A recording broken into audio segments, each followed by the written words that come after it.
สบายดีพ่อแม่พี่น้องเบิดสุขคนยินดีต้อนรับเข้าสู่ช่องรอนทริปเส้นเก่าเส้นเคยพี่น้องตอนนี้บ่าวรอนได้เดินทางมาอยู่ที่เขตบ้านโพนเดือพี่น้องนี่อันนี้จะเป็นโรงเรียนบ้านโพนเดือเนาะสำหรับคลิปนี้ก็บ่าวรอนจะพาเลาะเบิ่งเลาะชมบรรยากาศบ้านโพนเดือแล้วก็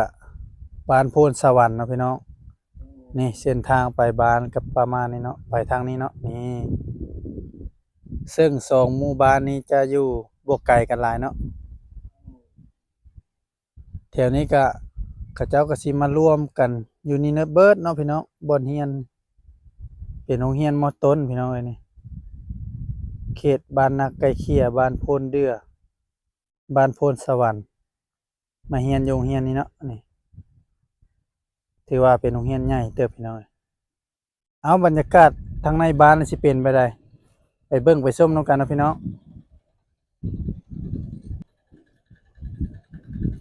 นี่ก็เป็นรถไถเนาะส่วนหลายเขาเจ้าก็ใช้รถไถในการใช้แก้นั้นแก้นี้เนาะเอาไปนำกันพี่น้องไปเป็นหมู่บ้านแห่งหนึ่งที่อยู่พิละทางเหนือของตัวเมืองท่าแขกเลยเนาะนี่บ้านนี้ก็เป็นบ้านห่างไกลจากตัวเมืองพอสมควรโอ้เป็นห้านเสื้อนั่นเป็นห้านใหญ่พอสมควรพี่น้องเดี๋ยวมื้อนี้บ่าวรอนจะพาเลาะเบิ่งเลาะชมบรรยากาศที่บ้านโพนสวรรค์เนาะนี่ตอนนี้ก็โอ้อากาศประมาณ30ปลายองศาเนาะร้อนนี่เดี๋ยวไปเลาะเบิ่งนำกันพี่น้องว่าบรรยากาศแถวนี้จะเป็นจั่งใดบ่าวรอนก็ยังบ่เคยมาเนาะแถวนี้อืม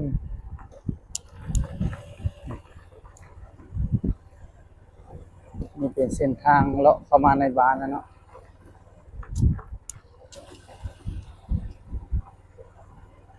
ส่วนหลายโอ้เห็นมีแต่เขาเจ้าเฮ็ดเรือนไม้เนาะแถวนี้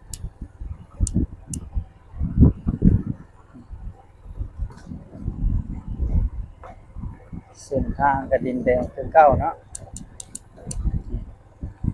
แต่ว่ายามฝนมันก็บ่ได้มีปัญหาหยังเนาะเส้นทางแบบนี้ก็พอไปได้พี่น้อง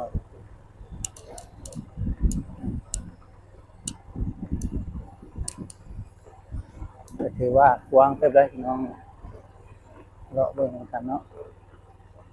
นี่อันนี้จะเป็นวัด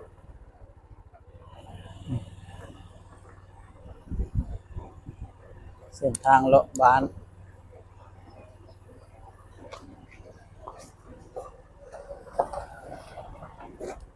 อืมเขาเจ้าบ่ค่อยอยู่เรือนพี่น้องเอ้ยคนลาวเฮาน่ะคนดุมั่นเนาะพี่น้องเขาเจ้ามักไปอยู่ไร่อยู่นาพุ่นล่ะเป็นช่วงยามฝนเพิ่นจังอันนั้นมาเนาะโอ้มาเบิ่งพระใหญ่ครับพี่น้องนี่เพิ่นเฮ็ดปานพระใหญ่เนาะนี่โอ้องค์ใหญ่ขนาดนี่ในวัดเลยเนาะอืมแล้วไปอีกโอ้หัวหามีน้ำปั้นขายเนาะกินน้ำปั้นก่อนบ้านนี่เลาะไปอีกก็ยังไกลบ่จังสุดมันบ่ไก่ปานใดบ้านมีแบบ10กว่าหลังคาอืมเขาเจ้าบ่ค่อยอยู่เฮือนเนาะไปให้ไปหน้าเบิดเนาะแถวนั้นช่วงนี้เขาจะไปให้ไปหน้าอืมโรงเรียนนี่ไปเรียนอยู่บ้านอันพลเดือเบิดบ่โดยอ๋อและจอกเท่าใดนี่ของเราต้องหาผู้เดียวอยู่เอาจอกหนึงมีรถยังไงเนาะตัวนี้ก็ได้โอ้ร้อนฮะ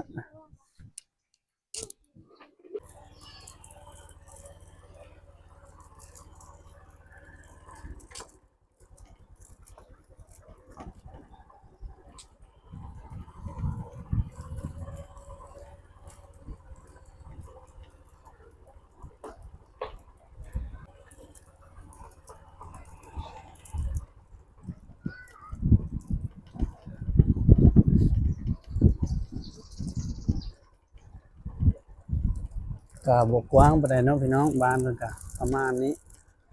นี่ลงไปพุ่นก็พุ่นละเป็นทุ่งนาเนาะ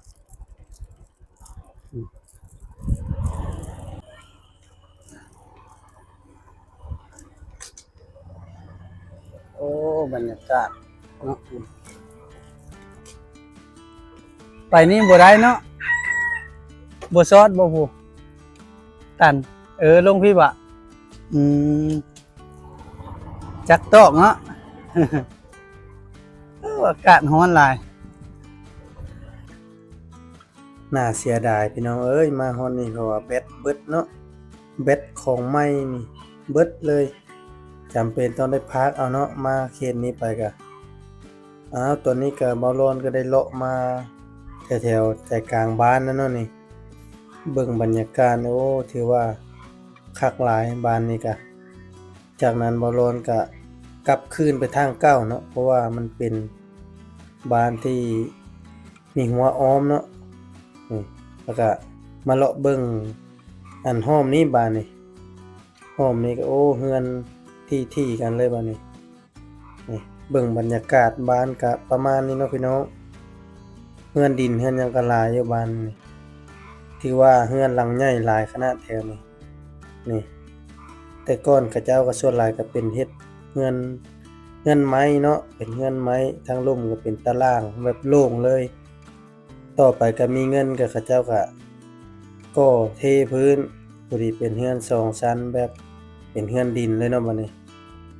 มาฮอดนี้ก็คือว่าห้อมนี่ก็สุดแถวนี้ก็จำเป็นต้องได้กลับคืนคือเก่าเนาะนี่เลาะกลับคืนบ้านนี่ก็โอ้ต้นลำไยอย่างนี้หลายขนาดนี้เลาะไปเรื่อยๆเนาะเลาะกลับคืนก่อนบ้านนี่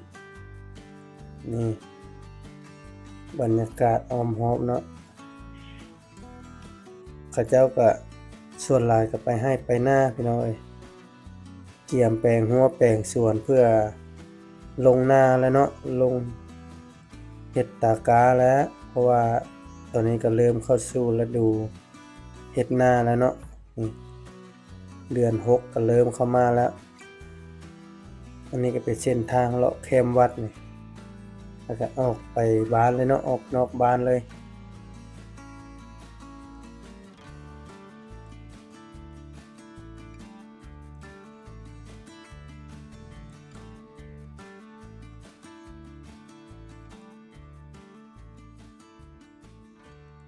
ร้านขายเครื่องนี่ตามที่บ่ร้อนเลาะมาก็บ่เห็นหลายเนาะแถวนี้ก็จะมีประมาณ2ร้าน3ร้านนี่แหละ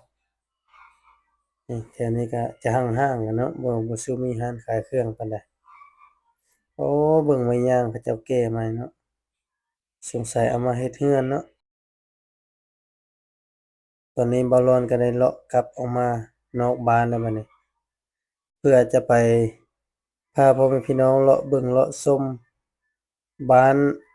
โพนเดือบ้านนี่เฮาก็ออกมาทางเก่า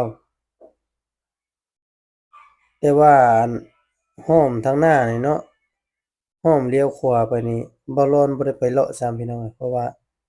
เนื่องจากว่าเวลามันก็จอจันเข้ามาเนาะบ่ร้อนก็สิได้กลับแล้วเส้นทางเข้ามาบ้านก็บ่ไกลปานใดพี่น้องเอ้ย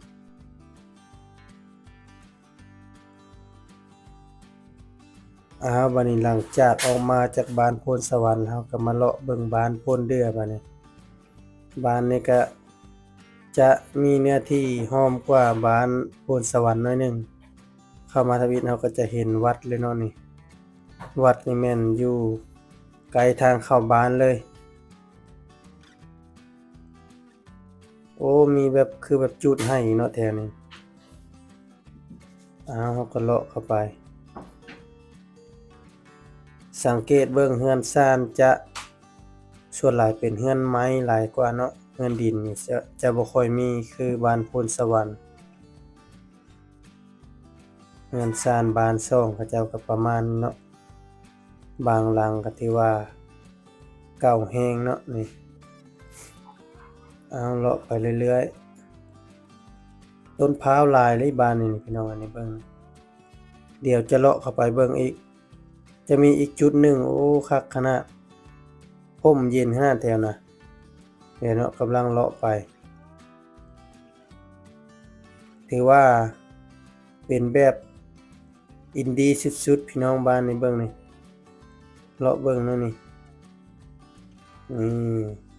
เอาก็จะเลี้ยวมาห้อมเบื้องซ้ายนี่เนาะนี่ห้อมนี้ถือว่าคักขนาดพี่น้องเป็นแบบว่าเฮือนใกล้ๆกันแล้วก็มีต้นพร้าวอย่างหลายๆเนาะคล้ายๆกับแบบในหนังบูฮานตะกี้เนาะนี่เป็นห้อมๆไปแบบนี้นี่หัวก็เป็นหัวเสาไม้แก้นอย่างธรรมดาเลยเนาะนี่มาฮอดนี้ก็จะสุดเนาะสุดบานแล้วบัดนี้ก็จะได้โค้งกลับคืนนี่มันจะออกไปทงหน้าเนาะทางนี้ห้อมนี้ถือว่าเป็นธรรมชาติหลายบรรยากาศถือว่าสุดยอดแถวนี้เอาเฮาก็กลับคืนนำบัดนี้เดี๋ยวไปเลาะเบิ่งอีกห้อมต่อไปเนาะบ้านนี่ก็บ่ได้กว้างปานใดเรือนก็ประมาณมี50-60หลังคานี่แหละเนาะประมาณนั้นตามที่สังเกตเบิ่งแล้วก็บ่ได้กว้างปานใดเนาะนี่ถือว่าต้นมากต้นพร้าวนี่หลายอีหลีบ้านนี่พี่น้องนี่เบิ่ง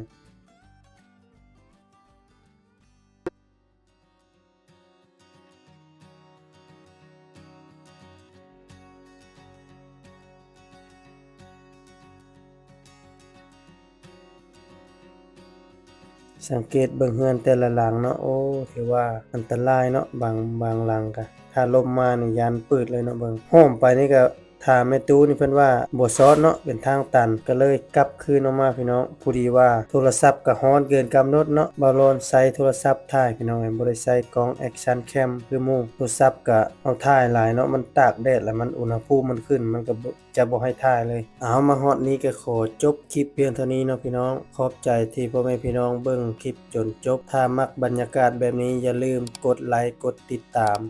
และกดกระดิ่งเพื่อบ่พลาดคลิปใหม่ๆจากบ่าวรอนพบพอกันใหม่ในคลิปหน้าพ่อแม่พี่น้องสำหรับคลิปนี้ลาไปก่อนสบายดี